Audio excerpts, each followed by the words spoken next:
Hello, welcome to Inventing Civilization, the YouTube channel where we take a closer look at the history of political thought and philosophy. In this episode, Aristotle.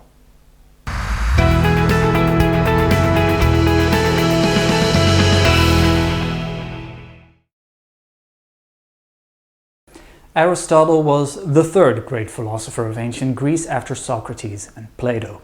His lifetime coincided with the end of classical Greece. The once independent and powerful city-states had been weakened by strife and were slowly eclipsed by the rising power of Macedon. King Philip II of Macedon defeated the Greek city-states and absorbed them into his empire, which was later consolidated and dramatically expanded by his son, none other than Alexander the Great. Now, this proved to be a critical chapter in Greek history. It removed the threat of war between Greek city-states and it allowed Hellenic culture to thrive. Greek civilization, chiefly its arts and literature, spread to every corner of Alexander's massive empire. Aristotle's works played a big part in this. In a way, the Macedonian-led unification of Hellenic Greece was ideal for Aristotle. He had been born on the northern fringes of Hellenic Greece, and his father had served at the Macedonian royal court. The winds of change, you might say, were blowing in Aristotle's favor.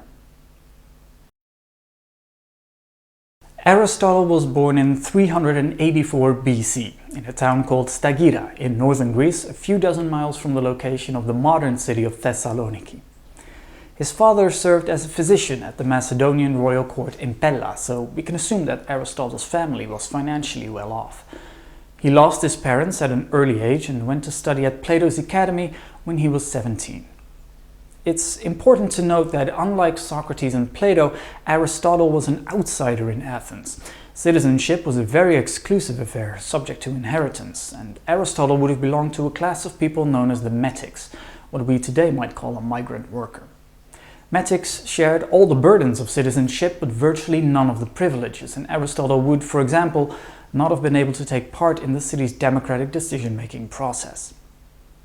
Aristotle spent 20 years studying at the academy until Plato's death. To the surprise of many, he was not appointed Plato's successor to lead the academy, upon which he left and moved to Ionia to study wildlife. In 343 BC, Aristotle, now in his early 40s, was invited by King Philip of Macedon to tutor his son, the not yet great 13-year-old Alexander. Now, it is at this point that I would love to tell you a romantic story about the tremendous relationship between the two and how Aristotle played a key part in shaping the greatest conqueror of all time. But the truth is that we know nothing of the relationship between the two of them, which has become shrouded in myth and legend. Certainly, Aristotle never mentioned it in any of his works. Aristotle returned to Athens in 335 BC and founded his own school, the Lyceum. If we consider that he left Plato's academy after he found out he would not be succeeding him, and then returned to Athens later to found a competing institution, we might conclude that there was some bad blood involved, as several historians have, but we have little evidence to back this up with. When Alexander the Great died in 323 BC, Aristotle left Athens to retire on the island of Euboea, a quiet and rural place where his mother had been born. He fled the city because of rising anti-Macedonian sentiment and his connections to the Macedonian rulers. He is supposed to have remarked that he wanted to prevent the Athenian citizens from committing a second crime against philosophy, which of course was a reference to the execution of Socrates. His retirement was brief. He died only a year later, at the age of 62. The great Roman poet and philosopher Keyt was a massive fan of Aristotle's writing. He said that if Plato's prose was silver, Aristotle's was a flowing river of gold. Now, this seems very odd because reading Aristotle today is a struggle. His reasoning seems to lack logic and coherence, and his conclusions are often bewildering. You don't read Aristotle so much as you wrestle him. So what gives? Well, basically, the good bits are gone. It's almost as if someone accidentally threw out the wrong box at some point in history, and what we have today mostly are notes, drafts, and unfinished compositions from Aristotle's own collection that were probably never meant for a wider audience. The brilliant prose and Plato-style dialogues that Keyt so admired are gone. We only have a few scraps of them. Luckily, this needn't be such a big problem. It's a shame, obviously, but not a problem, because everything that survived to this day is still entirely understandable, albeit a bit of a puzzle. Mercifully, many generations of scholars have already sifted through all these ancient post-its, which is just as well because my ancient Greek is terrible. Aristotle wrote about every subject under the sun, but as political scientists, we're chiefly interested in only two of his works: the Nicomachean Ethics, in which he explores on a more individual level the morality of human beings, and then there's the Politics, in which he builds on his conceptions of morality and justice to explore the best ways to run a state. Aristotle did not subscribe to the notion put forth by Socrates and Plato that questioning and reasoning are the best ways to obtain knowledge. Aristotle believed firmly in the power of observation, perhaps in part inspired by his status as an outsider in Athenian society. Aristotle used observation to study almost everything, including the natural world of plants and animals. Now, he noticed that human settlements, such as the Greek polis, were strikingly similar to things like beehives, termite mounds, and ants' nests, and he concluded that it was human nature to live together in a community. He said, "Man is by nature a political animal. Anyone who lives outside the polis is either a beast or a god." From studying the natural world, Aristotle had also noticed that every creature appeared to have an aim or a purpose, and he reasoned that for humans, the purpose of life was eudaimonia. If you've missed the Plato episode of this series, eudaimonia can be translated as happiness or the good life, and for Aristotle this meant pursuing two types of virtues: ethical and intellectual. Now, ethical virtues include courage, justice, friendliness, and truthfulness, while intellectual virtue is basically wisdom acquired through observation, contemplation, and reason. Having established that humans are communal by nature and that their purpose in life is to achieve eudaimonia, or a virtuous existence, Aristotle set out to analyze how different systems of government might help or hinder people to fulfill their purpose. He did that on the premise of two questions: who rules and in whose interests are they ruling? Using only those two parameters, Aristotle identified no less than 6 forms of government, and the best way for me to illustrate that to you is through the use of a graphic. First, we draw a horizontal axis to answer the question of who rules, with 3 possible answers: rule by a single person, rule by a select few, and rule by the many. Then we draw a vertical axis to answer the question whose interests this rule tries to safeguard. Here there are 2 possible answers: rulers who rule in their own interest, which Aristotle considered perverted rule, and rulers who rule in the common interest, which he considered normal rule. Aristotle called the system where a single ruler ruled in the common interest monarchy. If that ruler instead aims to satisfy his own personal interests, it's tyranny. A system where a small group of aristocrats, who in ancient Greece were not hereditary nobles but simply the most capable rulers, governs in the common interest, it's called, unsurprisingly, an aristocracy.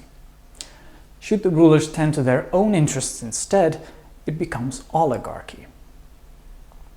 And finally, Aristotle draws a distinction between rule by the many in the common interest, which he called polity, and rule by the many in the interest of the many, or the majority, which is how he viewed democracy. Aristotle also added dominant principles to each of these forms of government. They are basically the main identifier at the core of the system. He noted that monarchy revolves around honor, since that's a necessary attribute for a king to have if he truly desires to reign in the common interest. A tyrant, meanwhile, values his own well-being over that of his people, making the dominant principle of tyranny pleasure. Aristocracy revolves around virtue, since the most capable and the most virtuous are selected for positions of leadership. In an oligarchy, meanwhile, the state revolves around wealth. It pursues wealth, and the wealthy are rewarded prestige and positions of power. Lastly, a democracy revolves around freedom. If that sounds like a positive thing to us, Aristotle wasn't quite so sure. He felt that just because you were born a free citizen, that didn't mean you had what it takes to govern. Aristotle noted that democracies appear to think freedom implies you can do whatever you like, which is hardly synonymous with the common good. Polity is never assigned a dominant principle by Aristotle, but that's not too strange, given that it's basically a hybrid of all the other forms of government and, as such, harbors a little of each dominant principle within it. It's a very neat classification, and that should immediately make you raise an eyebrow. Of course, it's not perfect. Aristotle himself grappled with some questions that a six-fold categorization doesn't have answers to. For example, if an oligarchy is ruled by a rich minority and democracy is ruled by a poor majority, then what might you call a system where a rich majority or a poor minority is in charge? Later, Aristotle also went on to describe different versions of his six forms of government. He identified, for example, 5 kinds of monarchy and 4 kinds of democracy, which is a clear sign that even he felt his original 6 forms of government weren't wholly adequate. Out of the 3 normal forms of government, monarchy was only really a good idea if there was a man so much more virtuous than anyone else, or the sum of everyone else, that he should be king. Clearly such a man would be a god, which makes monarchy a pretty unlikely solution. Aristocracy was a bit more likely, since it assumes that a group of the most virtuous people would be more virtuous than the sum of the rest of the citizens, and would therefore have a valid claim at governance. But perhaps surprisingly, Aristotle acknowledged that polity is the most likely normal form of government. Polity, Aristotle believed, could work because of group wisdom. The idea being that a large body of citizens would collectively be wise and virtuous enough to rule. In ancient Greece, where citizens were generally well educated, the odds of a group of 10,000 citizens coming to better and more virtuous conclusions than a group of 10 wise men were pretty good, even if they wouldn't always get it right. Group wisdom, of course, does have its limits. Some posts in governance require more education, which is why Aristotle approved of election procedures through which citizens could award more challenging posts, such as the magistracies, to the more competent among them. Now, the polity is appealing because it avoids a position of dominance for either the rich or the poor, as in oligarchy and democracy, and it doesn't exclude any group of citizens, which minimizes the risk of dissatisfaction, unrest, and revolution. Indeed, Aristotle describes how including everyone allows the moderate center, where the majority of people reside, to function as a stabilizing force in society. Of course, as an off-the-shelf system of governance, it isn't suitable for the 21st century. Aristotle envisioned this working in an ancient Greek city-state, where citizenship was a restricted privilege, and his defense of slavery and the subjugation of women is completely useless to us. Now, the relevance of Aristotle's philosophy lies in the fact that he warns us of any system of governance where power is held by a single faction, which causes the state to derail as government abandons the common interest. And Aristotle's struggle with finding a balance of power in society really remains unsolved to this day. Most of Aristotle's thought, then, is still very, very relevant. The Encyclopaedia Britannica famously called Aristotle the first genuine scientist in history, saying every scientist is in his debt. And it's easy to see why. He covered almost everything: arts, biology, botany, chemistry, ethics, history, logic, metaphysics, rhetoric, philosophy of the mind, philosophy of the sciences, physics, poetics, politics, psychology, and zoology. He came up with a blueprint for scientific observation, theory, and method, and his Lyceum was the first to use a system of documentation that allowed for further inquiry on the basis of previous work by other scientists. Aristotle wasn't right about everything, not by a long shot, and even when he was right, his insight has in modern times steadily been surpassed by more advanced scientific inquiry and knowledge. But his legacy as one of the founding fathers of science endures. I'm not gonna lie, this part of the video has been a struggle for me.